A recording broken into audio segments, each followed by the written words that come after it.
Bien bonjour à tous. Aujourd'hui, dans la vidéo, on va parler de sécurité informatique. Je vous fais référence sur la première, sur les concepts de la sécurité informatique. Et cette fois, on va voir plutôt dans la première phase. C'est parti.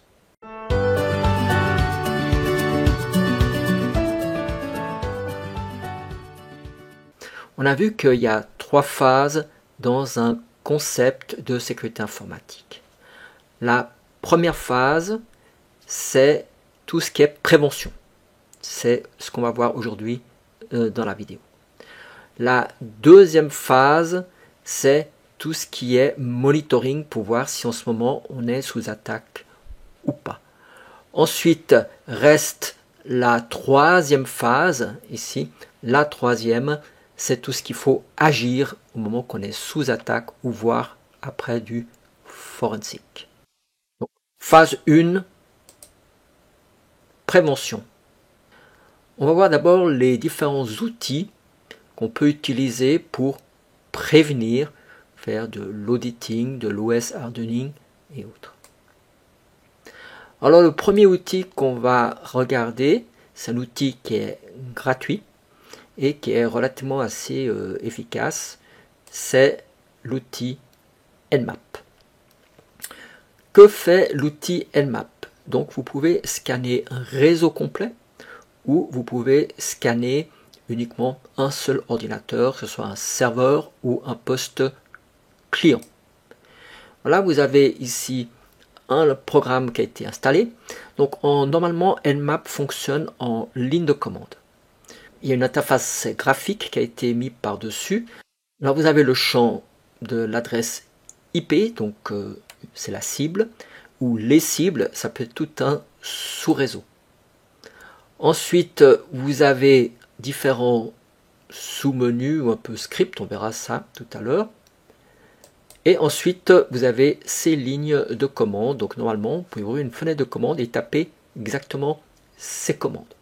Comme c'est graphique, il vous le met directement la syntaxe. Alors, prenons ensuite un exemple. Si on regarde les différentes possibilités de scan, on a justement un temps scan, etc. C'est comme des presets. Ici. Et par exemple, une fois qu'on a dit qu'on voulait scanner les différents ports, par exemple tous les ports TCP intenses, on voit la commande P, c'est pour port du premier au dernier. C'est vraiment ce qui est intensif. J'ai mis ici une cible, on voit la syntaxe et on voit le résultat et on voit les ports qui sont ouverts. Donc le 53 c'est DNS, il s'appelle ça domaine, il y a le port 80, 160, etc. Donc en scannant, on a ici le résultat du scan. Quand on ouvre l'onglet Scan, il y a différentes fonctions, on peut cliquer, mais une qui est assez intéressante, c'est la détection du système d'exploitation. Après, il y a un -O qui va se mettre à cet endroit. Donc, posez-vous la question, comment, en ayant une adresse IP, on peut détecter si c'est un Linux, si c'est un Microsoft, un Cisco, etc. Ça sort un peu dans le cadre de cette vidéo. Peut-être que je ferai une vidéo pour expliquer comment on peut détecter un système d'exploitation. Mais c'est la peine d'y réfléchir, comment ça peut fonctionner. Donc, on peut activer des fonctions avancées.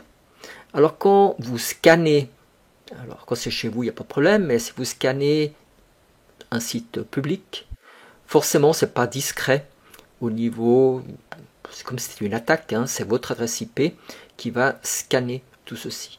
Par contre, il y a un truc assez intéressant, c'est le null scan, -S pour cacher, ici, steal, ici. Et ça, c'est une des options ici pour nous rendre un peu moins visible. Ce côté-là. De nouveau, petite réflexion, comment ça peut fonctionner pour nous rendre, pas totalement, mais en tout cas dans certains logs, un peu invisible. Donc ça, c'est aussi quelque chose d'assez intéressant. Ce null scan, donc -S et puis N.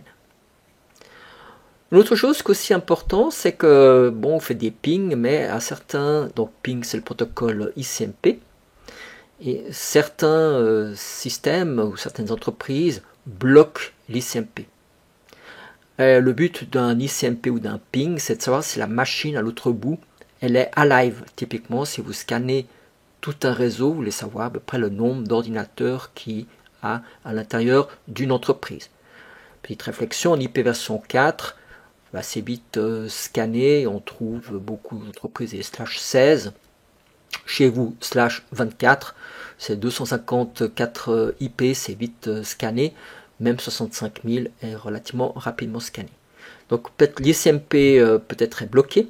Alors on peut faire des SYN ping, ou on appelle ça aussi des fois des TCP ping, différentes options qui sont assez intéressantes. Et là vous traversez les différents firewalls, vous pouvez pinguer, mais pas par ICMP, c'est juste pour savoir si les machines elles sont alive.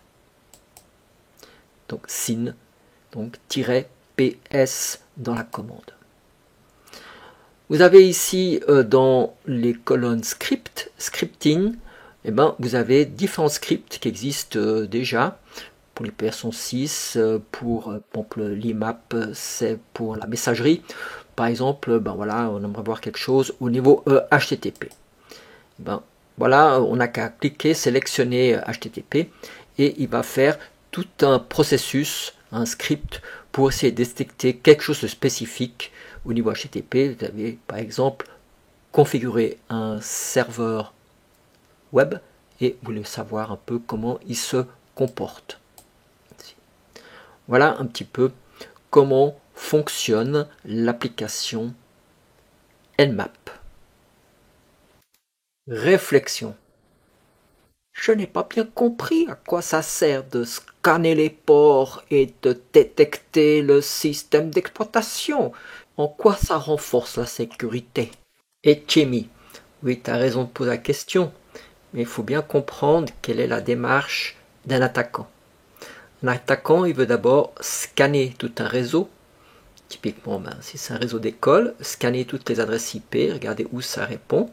Et une fois qu'il a trouvé une liste d'adresses IP, il va scanner les ports. Port UDP, port TCP. Pourquoi? Parce que chaque port qui est ouvert, je vais vous montrer ici, il y avait un DNS, il y avait le 5060, est un risque d'intrusion. Donc s'il n'y a aucun port d'ouvert sur un PC ou sur un serveur, il n'y a pas de communication, donc un hacker ne pourra pas s'introduire à distance via le réseau. Donc chaque ouverture de port implique toujours un risque. Donc il faut qu'on fait de l'OS hardening, quels sont les ports qui sont ouverts, lesquels il faut fermer, parce que si j'ai un site web, théoriquement, je devrais en avoir qu'un seul d'ouvert. Si j'en ai beaucoup plus, il y a toujours des risques à ce niveau-là. Donc ça, c'est le rôle de l'auditing, c'est de détecter où sont les vulnérabilités, comment on peut rentrer dans un système. Et la deuxième phase, c'est de rendre ça tout plus sûr, donc c'est-à-dire de fermer les ports. Il faut soit agir directement en amont via des firewalls, ou soit directement sur le système d'exploitation. Tous les services qu'on n'utilise pas, il faut les fermer. Donc de nouveau, l'objectif, c'était pas de vous former sur le programme Nmap. Là, j'arrive pas à faire ça en 10 minutes, c'est pas possible. Mais que vous ayez une idée, en gros, qu'est-ce que c'est Nmap et en gros, comment les fonctionnalités qu'il y a dedans. Attention, le meilleur moyen pour se défendre, c'est de bien connaître les méthodes d'attaque. Nmap est un outil très puissant et performant, mais ne l'utilisez que à bon escient, afin que vous retrouviez du bon côté de la force. Dans quelques jours, il y aura la suite de cette vidéo, toujours en relation avec la prévention et l'audit. Donc, abonnez-vous à la chaîne et commentez. Merci.